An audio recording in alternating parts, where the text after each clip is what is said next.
الذي تساءلون به والأرحام إن الله كان عليكم رقيبا يا أيها الذين آمنوا اتقوا الله وقولوا قولا سديدا يصلح لكم أعمالكم ويغفر لكم ذنوبكم ومن يطع الله ورسوله فقد فاز فوزا عظيما وقال الله تعالى في موضع آخر فلا تخافوهم وخافوني إن كنتم مؤمنين۔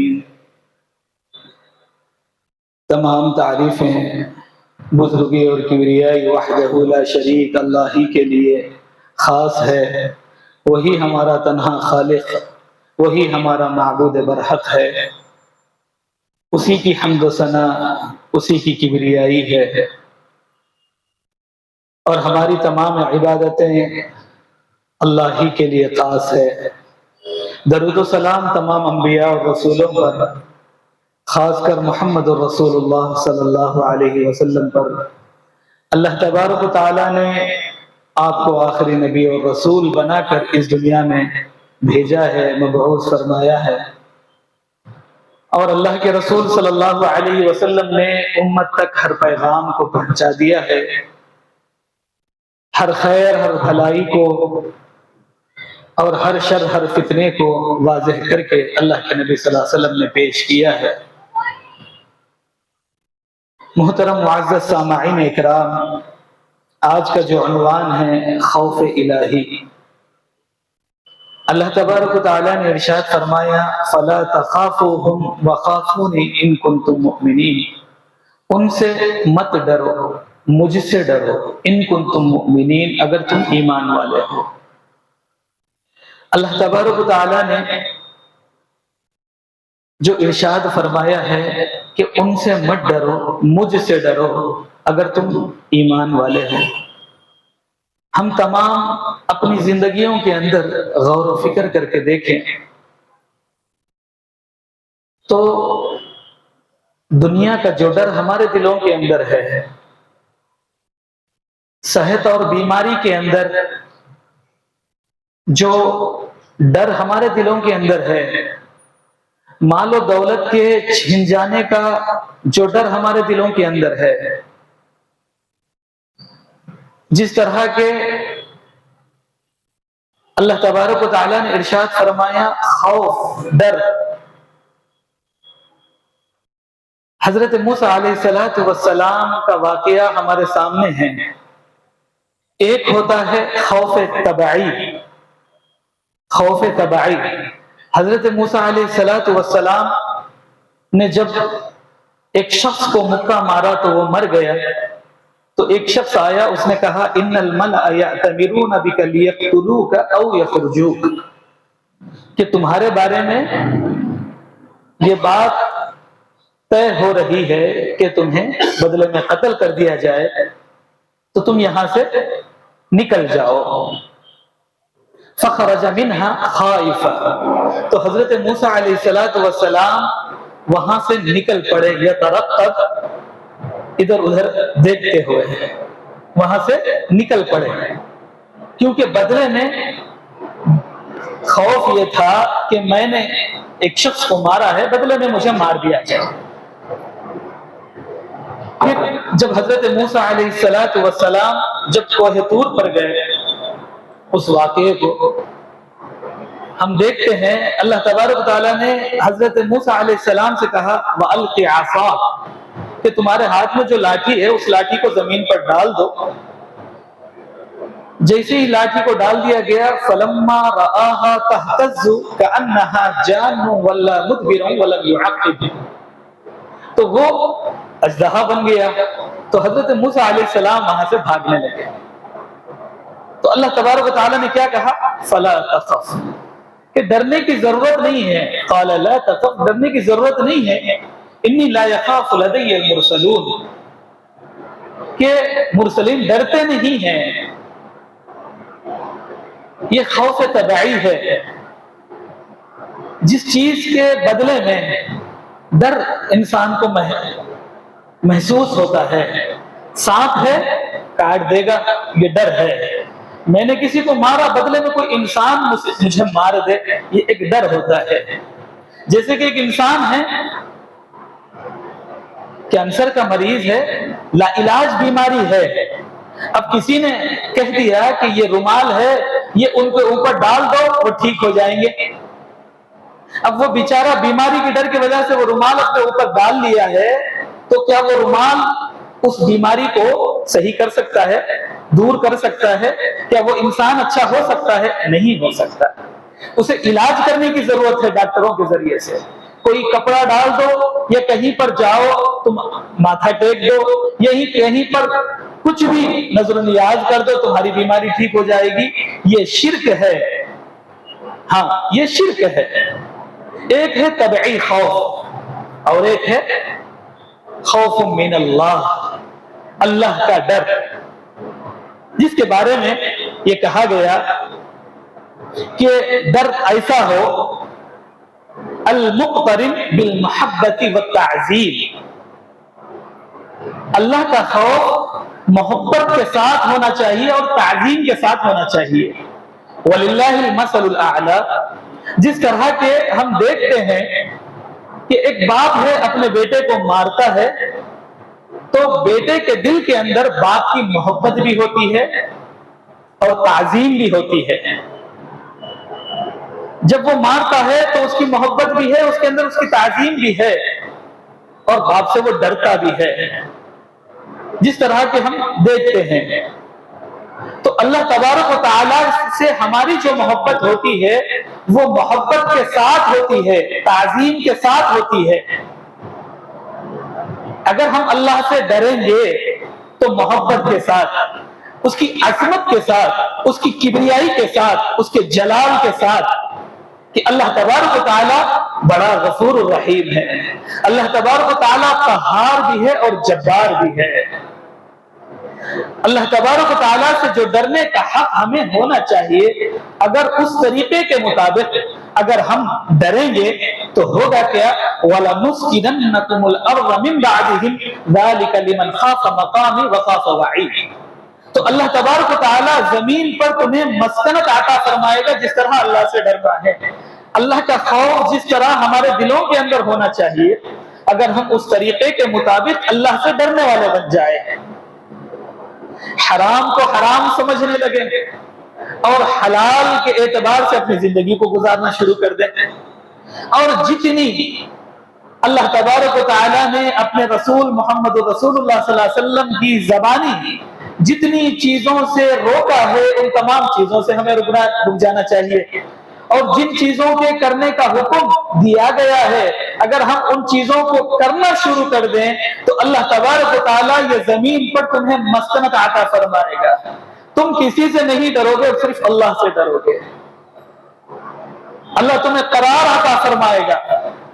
آج ہم دیکھتے ہیں کہ تھوڑی تھوڑی بات پر انسان کے سامنے والا کیا سمجھے گا، اپنی بات کے فیصلے سے مکر جاتا ہے. سامنے ایک بات کہی اور جیسے ہی دوسرا آدمی آ گیا اس سے ڈرتے ہوئے اپنی بات سے وہ مکر جاتا ہے، بدل جاتا ہے. اور دنیا کی معاملے کے اعتبار سے، مال و دولت کی کمی کے اعتبار سے انسان اب اللہ کی عبادت سے دور ہو جاتا ہے.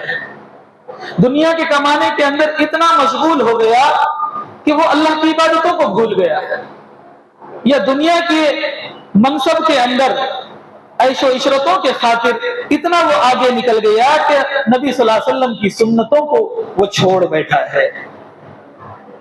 تو محترم سامعین اکرام، جس طرح کے ڈرنے کا اللہ تبارک و تعالیٰ سے اصل حق ہے اس طرح سے ڈرا جائے. جس طرح اللہ تبارک و تعالیٰ نے ارشاد فرمایا انما یخشی اللہ من عبادہ العلماء. علماء اللہ تبارک و تعالیٰ سے ڈرنے والے ہوتے ہیں، علم والے، اہل علم. اور دوسری جگہ کہا وَإِيَّايَ فَارْهَبُونَ. اللہ تبارک و تعالیٰ نے جو لفظ کہا ہے خشیت کا، رہب کا اور خوف کا، اللہ تبارک و تعالیٰ نے کہا کہ مجھ سے ڈرو جس طرح کے مجھ سے ڈرنے کا حق ہے۔ ابو ہریرہ رضی اللہ عنہ اس حدیث کے راوی ہیں، نبی صلی اللہ علیہ وسلم نے فرمایا سبعۃ یظلھم اللہ فی ظلہ یوم لا ظل الا ظلہ، الامام العادل وشاب نشأ بعبادۃ اللہ ورجل قلبه معلق فی المساجد ورجلان تحابا فی اللہ اجتمعا علیہ وتفرقا علیہ ورجل دعته امرأة ذات منصب وجمال فقال انی اخاف اللہ ورجل تصدق بصدقة فأخفاها حتى لا تعلم شماله ما تنفق يمينه ورجل ذكر الله خاليا ففاضت عيناه، رواہ البخاری۔ اللہ کے نبی صلی اللہ علیہ وسلم نے فرمایا 7 لوگ ایسے ہیں اللہ تبارک و تعالی جن کو سایہ دے گا اس وقت کہ کوئی سایہ نہیں ہو گیا۔ اس حالت میں اللہ تبارک و تعالی ان 7 لوگوں کو اپنا سایہ دیں گے۔ اللہ تبارک و تعالی جس کے بارے میں کہا گیا کہ وَرَجُلٌ دَعَتْهُ امْرَأَةٌ ذَاتُ مَنْصَبٍ وَجَمَالٍ فَقَالَ إِنِّي أَخَافُ اللَّهَ، جس طرح کی پوری حدیث ہے الامام العادل اور وشاب نشأ بعبادت اللہ ورجل قلبه معلق فی المساجد، کہ امام عادل جو انصاف کے ساتھ فیصلہ کرنے والا، وشاب نشأ بعبادت اللہ، اور وہ جوان جس کی پرورش اللہ کی عبادت کے اندر ہوئی ہو، ورجل قلبه معلق فی المساجد، کہ اور وہ شخص جس کا دل مسجد کے اندر لگا ہوا ہوتا ہو، ورجلان تحابا فی اللہ اجتمعا علیہ وتفرقا علیہ، وہ 2 لوگ جو اللہ کے لیے ملے اور اللہ کے لیے جدا ہوئے، اور وہ شخص ورجل دعته امرأة ذات منصب وجمال فقال انی اخاف اللہ، کہ ایک منصب رکھنے والی عورت، خوبصورت عورت، کسی مرد کو اس نے برائی کی دعوت دی اور اس نے کہا فقال انی اخاف اللہ، میں اللہ سے ڈرنے والا ہوں۔ وہاں پر دونوں کے علاوہ کوئی نہیں ہے، اس نے برائی کی دعوت تو اس نے دی، لیکن اس نے اپنے دل کے اندر اللہ کے خوف کو، اللہ کے ڈر کو پیدا کیا کہ اگر میں گناہ کروں گا ساری دنیا نہ بھی دیکھے، کسی کو پتہ نہ بھی چلے، یہ تو منصب والی مال و جاہ رکھنے والی عورت ہے اور خوبصورت بھی ہے، اگر میں گناہ کر لوں تو مجھے کوئی نہیں پکڑ پائے گا، لیکن ویسی حالت میں وہ اللہ سے ڈر رہا ہوتا ہے، اللہ کا خوف اس کے دل کے اندر ہوتا ہے، تو اللہ کے نبی صلی اللہ علیہ وسلم نے فرمایا اللہ تبارک و تعالیٰ اس کو اپنا سایہ عطا فرمائیں گے۔ یہ ہم تمام کو سوچنے کی ضرورت ہے کہ وہ شخص جو برائی کو جو سامنے رکھنے کے باوجود بھی اللہ سے ڈرتے ہوئے اپنے آپ کو پیچھے کر لیتا ہے، اللہ کے نبی صلی اللہ علیہ وسلم نے فرمایا وَرَجُلٌ ذَكَرَ اللَّهَ خَالِيًا فَفَاضَتْ عَيْنَاهُ، اور وہ شخص جس نے تنہائی کے اندر اللہ کو یاد کیا اور اس کے آنکھوں سے آنسو نکل پڑے، اپنی زندگی کے ان لمحات کو یاد کیا کہ میرا زندگی کا اکثر حصہ اللہ کی نافرمانی میں گزر گیا، میری زندگی کا اکثر حصہ رسول اللہ صلی اللہ علیہ وسلم کو چھوڑنے کے اندر گزر گیا، میں نے اللہ اور اس کے رسول کی اطاعت نہیں کی، میں نے دنیا کے خاطر دنیا کو خوش کرنے کے لیے بہت سارا وقت گزار دیا۔ ایک وقت ایسا لمحہ آیا، اس نے اپنی زندگی کے ان لمحات کو یاد کیا اور اللہ کے ڈر کی وجہ سے اس کے آنسو نکل پڑے۔ زندگی میں انسان کے کچھ لمحات ایسے آتے ہیں لوگوں کو خوش کرنے کے لیے وہ اللہ کی نافرمانی کر بیٹھتا ہے، وہ کچھ اپنی زندگی کے گزارنے کی ضروریات زندگی میں آگے بڑھنے کے لیے کچھ ایسے کام کر بیٹھتا ہے جو کتاب و سنت کے خلاف ہوتے ہیں،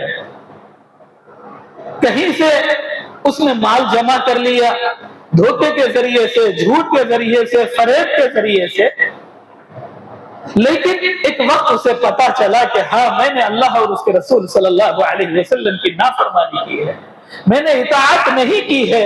ایک لمحہ ایسا آیا کہ اللہ تبارک و تعالیٰ کے خوف کی وجہ سے اس کے آنکھوں سے آنسو نکل پڑے۔ اللہ تبارک و تعالیٰ ویسے شخص کو اس کے آنسوؤں کی بدولت اللہ تبارک و تعالیٰ اس کو معاف کر دیتے ہیں۔ اللہ کے نبی صلی اللہ علیہ وسلم نے فرمایا نا، دو قطرے اللہ تبارک و تعالیٰ کو بڑے پسندیدہ ہیں۔ ایک اس شخص کے آنکھوں سے نکلنے والا آنسو جو اللہ کا ذکر کرتے ہوئے اس کے آنکھوں سے آنسو نکل پڑے، بہہ پڑے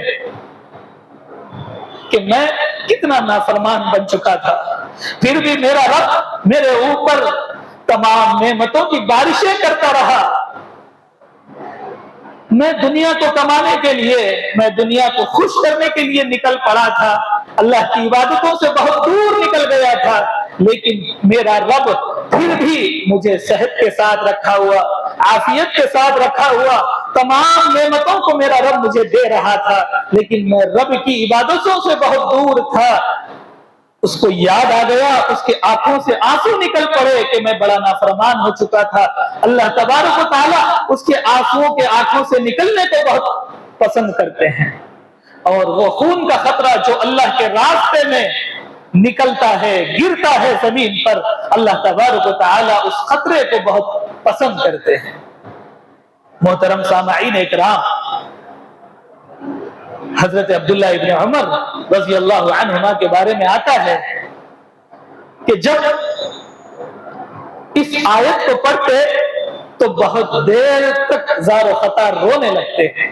الم یأن للذین آمنوا ان تخشع قلوبهم لذکر اللہ، کیا ایمان والوں کے لیے وہ وقت نہیں آیا کہ خدا کے ذکر سے ان کے دل ڈر جائیں، خدا کے ذکر سے ان کے دل ڈر جائیں۔ اس آیت کو پڑھتے اور زار و قطار روتے رہتے ہیں۔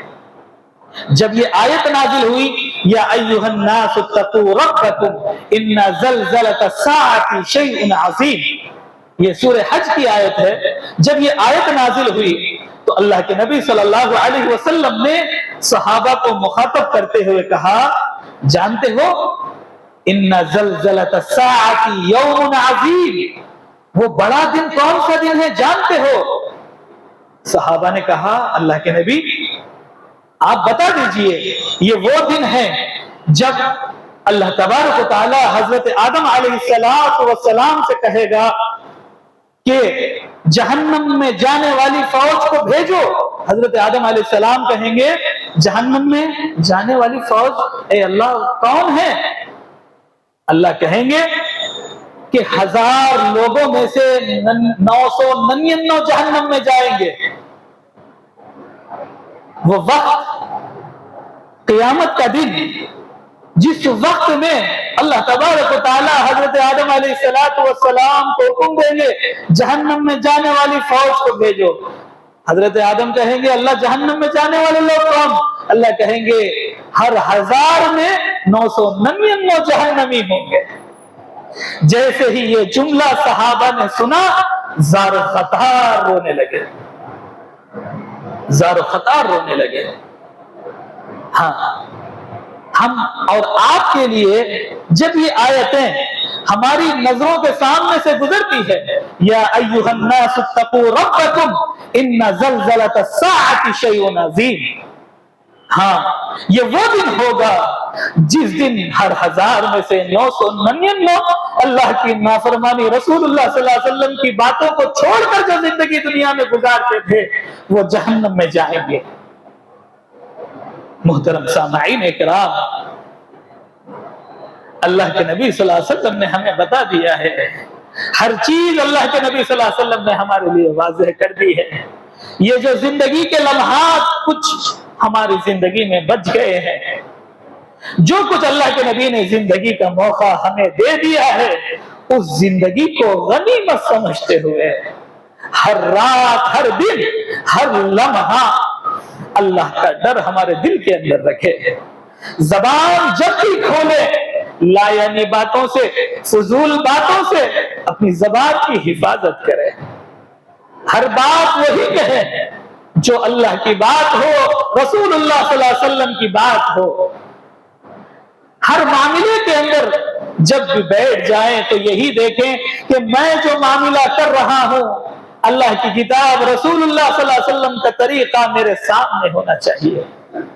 اپنی زندگی کا ہر لمحہ سونا ہے، جاگنا ہے، گھر میں زندگی گزارنا ہے، تجارت کرنا ہے، اپنے دوست و احباب کے ساتھ ملاقات کرنا ہے، رسول اللہ صلی اللہ علیہ وسلم کے طریقے کے مطابق ہونا چاہیے۔ ہماری نماز ہو، ہماری زکوٰۃ ہو، ہماری قربانی ہو، چاہے جتنی عبادتیں ہوں، وہ تمام عبادتیں رسول اللہ صلی اللہ علیہ وسلم کے طریقے کے مطابق ہونی چاہیے۔ ہمیشہ اپنی زندگی میں ڈرتے رہیں، کہیں ایسا نہ ہو کہ میں اللہ اور اس کے رسول کے بتائے ہوئے طریقے سے ہٹ کر کہیں شیطان کے راستے پہ نہیں جا رہا۔ ہر لمحہ اپنی زندگی میں کوشش کرے۔ دنیا کی محبتوں کے لیے بہت ہم نے زندگی گزار لی، ہاں کبھی کبھی سامنے والے سے بات کچھ اور بولتے ہیں، لیکن جب فیصلے میں بیٹھتے ہیں تو سامنے والا رشتہ دار ہوتا ہے، فوراً فیصلے کو بدل دیتے ہیں، کیونکہ یہاں پر رشتہ داری والا معاملہ ہے، کہ رشتہ داری ٹوٹ نہ جائے۔ ہاں کبھی کوئی مظلوم ہوتا ہے جو ظلم کی وجہ سے دبا ہوا ہوتا ہے، لیکن اپنی طاقت کے بلبوتے پر، اپنے پیسے کی طاقت پر ہم اسے دبانے کی کوشش کرتے ہیں، سارا زمانہ بھی اسی کے پیچھے لگتا ہے کہ اس مظلوم کو دبا دیا جائے۔ لیکن محترم سامعین اکرام، اس بات کو ہمیشہ یاد رکھو، فلا تخافوہم، ان سے مت ڈرو، وخافونی، اللہ کہہ رہا ہے مجھ سے ڈرو، ان کنتم مؤمنین، اگر تم ایمان رکھتے ہو۔ اگر ہم ایمان والے ہیں تو اللہ سے ڈرتے ہوئے ہر لمحہ اپنی زندگی کو گزارنے والے بنے تو یہ بشارت ہمارے حق میں ہوگی، وَلَنُسْكِنَنَّكُمُ الْأَرْضَ مِنْ بَعْدِهِمْ، اللہ تبارک و تعالیٰ تمہیں زمین پر مسکنت عطا فرمائے گا، قرار عطا فرمائے گا۔ کسی کے ڈرانے سے، کسی کے بھگانے سے یا کسی کے بہکاوے سے ہمارا کوئی نقصان ہونے والا نہیں ہے، لیکن ہم اللہ سے ڈرنے والے بنے، حقیقی جیسے ڈرنے کا حق ہے اس طرح سے ڈرنے والے بنے۔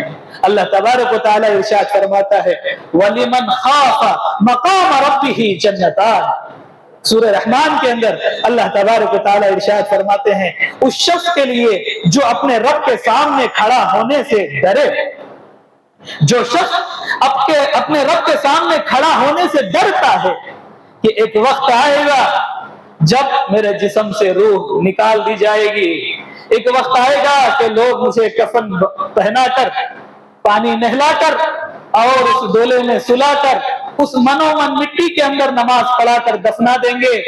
اس وقت میرا کیا ہوگا؟ اس وقت جب تمام انسانیت، تمام انبیاء کھڑے ہوئے ہوں گے، اس وقت میرے نامہ اعمال کو کھولا جائے گا، وہاں پر میرا ہر زندگی کا ایک ایک لمحہ واضح ہو جائے گا۔ اس وقت میرا کیا ہوگا؟ اس دنیا کے اندر میں دنیا میں لوگوں کو گول پھرا سکتا ہوں، لیکن اس وقت میں رب کی تمام چیزوں سے کیسے بچ پاؤں گا کہ جب پوری زندگی کا نامہ اعمال اس کے سامنے لا کے رکھ دیا جائے گا، اس کی زندگی کی پوری کتاب لا کے رکھ دی جائے گی۔ محترم سامعین اکرام، اللہ سے ڈرنے والے بنے، اللہ کا خوف اپنے دلوں کے اندر پیدا کرے۔ تاجر آدمی ہے، ناپ تول میں وہ یہ دیکھ لے کہ کس طرح سے وہ ناپ تول کرتا ہے۔ اللہ تبارک و تعالیٰ نے بزنس کی، تجارت کی جس لائن سے آپ کو لگایا ہوا ہے، اللہ سے ڈرتے ہوئے اپنی تجارتوں کو کریں اور اپنی عبادتوں کا خیال رکھیں، کہیں ایسا نہ ہو کہ یہ دولت کے کمانے کے اندر اللہ کی عبادتوں سے دور ہو جائے۔ اور اللہ تبارک و تعالیٰ نے آپ کو بحیثیت بڑا بنایا ہے، آپ کو تو اپنے گھر کے اندر فیصلہ کرتے ہوئے عدل کا معاملہ رکھیں۔ ہاں جب یہ آیت اللہ کے نبی صلی اللہ علیہ وسلم نے پڑھی ہے، یا ایھا الذین آمنوا قوا انفسکم واہلیکم نارا، ایمان والو تم اپنے آپ کو، اپنے اہل و عیال کو جہنم کی آگ سے بچاؤ جس کا ایندھن پتھر اور آدمی ہے۔ تو ایک صحابی پیچھے بے ہوش ہو گئے۔ اس آیت کو انہوں نے سنا کہ ایندھن جو جہنم کا ہوگا وہ انسان، آدمی اور پتھر ہوں گے، کیا معاملہ ہوگا وہاں پر ہمارا؟ وہ بے ہوش ہو کر گر گئے۔ اللہ کے نبی صلی اللہ علیہ وسلم نے ان کے اوپر ہاتھ رکھا تو وہ ہلنے لگے۔ اللہ کے نبی نے کہا لا الہ الا اللہ، لا الہ الا اللہ۔ اللہ کے نبی صلی اللہ علیہ وسلم نے کہا یہ جنت کی بشارت ہے اس کے لیے۔ تو صحابہ نے کہا کہ اللہ کے نبی ان کے لیے ہی یا ہمارے لیے بھی؟ تو اللہ کے نبی صلی اللہ علیہ وسلم نے فرمایا جو اللہ کے سامنے کھڑے ہونے سے ڈرتا ہے، جو اللہ سے حقیقی اعتبار سے ڈرتے ہوئے اپنی زندگی کو گزارتا ہے، یہ اس کے لیے خوشخبری ہے۔ ہمیں جنت چاہیے تو ہمیں چاہیے کہ اپنی زندگی کے اندر اللہ کا صحیح معنی کے اندر ڈر پیدا کرے۔ دنیا سے ڈرنے کی، دنیا سے خوف کھانے کی ضرورت نہیں ہے۔ آج کاروبار کو بڑھانے کے لیے، پیسے کو بڑھانے کے لیے انسان جادو کے اندر لگا ہوا ہے۔ کسی کے اعتبار سے میں پریشان کروں تو کسی بابا کے پاس جاؤں، فلاں پلیتا لاؤں، اس کی دکان میں پھینک دوں یا اس کے گھر میں ڈال دوں تو وہ برباد ہو جائے گا؟ نہیں۔ اللہ کے نبی صلی اللہ علیہ وسلم نے ہمیں ہر نماز کے بعد جو اذکار سکھائے ہیں، اگر آپ اس اذکار کو پڑھ لیں گے، دنیا کی کوئی طاقت آپ کا ذرا برابر، دنیا کی کوئی طاقت آپ کو نقصان نہیں پہنچا سکتی۔ اور جس طرح اللہ سے ڈرنے کا حق ہے، اگر ہم ڈرتے ہوئے زندگی کو گزاریں گے، دنیا کی کوئی طاقت ہمارا کچھ نہیں بگاڑ سکتی، کیونکہ ہمارا یہ یقین ہے نفع دینے والا، نقصان دینے والا اللہ ہے، صحت دینے والا اور بیماری سے نکال کر پھر صحت کی طرف لانے والا اللہ ہے، پریشانی میں پھر پریشانی سے نکال کر عافیت اور خوشی کی طرف لانے والا اللہ ہے، ہر چیز کا کرنے دھرنے والا اللہ ہے۔ تو ہم اللہ ہی کی عبادت کریں، اللہ ہی سے ڈرنے والے بنیں۔ دنیا کی کوئی طاقت ہمارا کچھ نہیں بگاڑ سکتی، نہ مال کے اعتبار سے، نہ طاقت کے اعتبار سے، نہ ہی وہ چاہے جتنے منصوبے بنا لے، ہمارا کچھ نہیں بگاڑ سکتی۔ لیکن ہمیں چاہیے کہ ہم اللہ سے ڈرنے والے بنیں اور رسول اللہ صلی اللہ علیہ وسلم کے طریقے کے مطابق زندگی کو گزارنے والے بنیں۔ جس طرح رسول اللہ صلی اللہ علیہ وسلم نے عبادتوں کا طریقہ بتایا ہے، معاملات کا طریقہ بتایا ہے، اخلاق کا طریقہ بتایا ہے، صبح سے اٹھنے سے لے کر شام کے سونے تک، پیدا ہونے سے لے کر مرنے تک، ہر طریقہ اللہ کے نبی صلی اللہ علیہ وسلم نے زندگی گزارنے کا بتایا ہے۔ اگر ہم پڑھیں گے، سمجھیں گے، عمل کریں گے تو اللہ تبارک و تعالیٰ اس زمین کے اوپر آپ کو مسکنت عطا فرمائے گا۔ جو خوشیاں ہم چاہتے ہیں، جو سکون ہم چاہتے ہیں، جو اطمینان ہم چاہتے ہیں کہ اللہ تبارک و تعالی ہمیں خوش رکھے، ہمیں سکون میں رکھے، اللہ تبارک و تعالی کی نعمتیں ہمارے اوپر آتی رہے، تو ہمیں چاہیے کہ ہم کو اللہ کی عبادت کرنی چاہیے۔ ہمیں ان تمام لوگوں تک جا کر اس پیغام کو پہنچانا ہے کہ اے لوگوں، اس بات کو سن لو، جس چادروں کے سامنے، جن پتھروں کے سامنے تم سر کو جھکا رہے ہو، جہاں پر تم منتیں اور نیاز مانگ رہے ہو، یہ کچھ کرنے والے نہیں ہیں، اللہ کی ذات سب کچھ کرنے والی ہے۔ اور ان معاملات کے اندر جب ہم کہیں بیٹھے ہوئے ہو، اگر کوئی غلط فیصلہ کرتا ہو تو اس سے کہیں کہ اللہ سے ڈرو، اللہ کا خوف رکھو، کسی دوسرے سے ڈرنے کی ضرورت نہیں ہے کہ وہاں پر تمہاری عزت ختم ہو جائے گی، رشتہ داری ختم ہو جائے گی، وہ کیا سمجھے گا۔ ہمیں کسی سے ڈرنا نہیں ہے، ہمیں اللہ سے ڈرنا ہے اور حق بات اپنی زبان سے کہنا ہے، اللہ کو راضی کرنا ہے اور اللہ ہی کی عبادت کے مقصد کے لیے اس زندگی کو گزارنا ہے۔ اللہ تبارک و تعالی سے دعا ہے، اللہ تبارک و تعالی ہم تمام کو اللہ سے ڈرتے ہوئے زندگی کو گزارنے والا بنائے۔ محترم سامعین اکرام، اللہ کے نبی صلی اللہ علیہ وسلم کی اس بات کو یاد رکھو، جہاں کوئی سایہ نہیں ہوگا، اللہ اس وقت ان لوگوں کو سایہ دے گا، ان لوگوں کو سایہ دے گا جس کی آنکھیں اللہ کے خوف کی وجہ سے بہہ پڑی، اللہ کی یاد میں جس کی آنکھوں سے آنسو نکل پڑے، اللہ تبارک و تعالیٰ کل قیامت کے دن اس کو اپنا سایہ دے گا۔ اسی لیے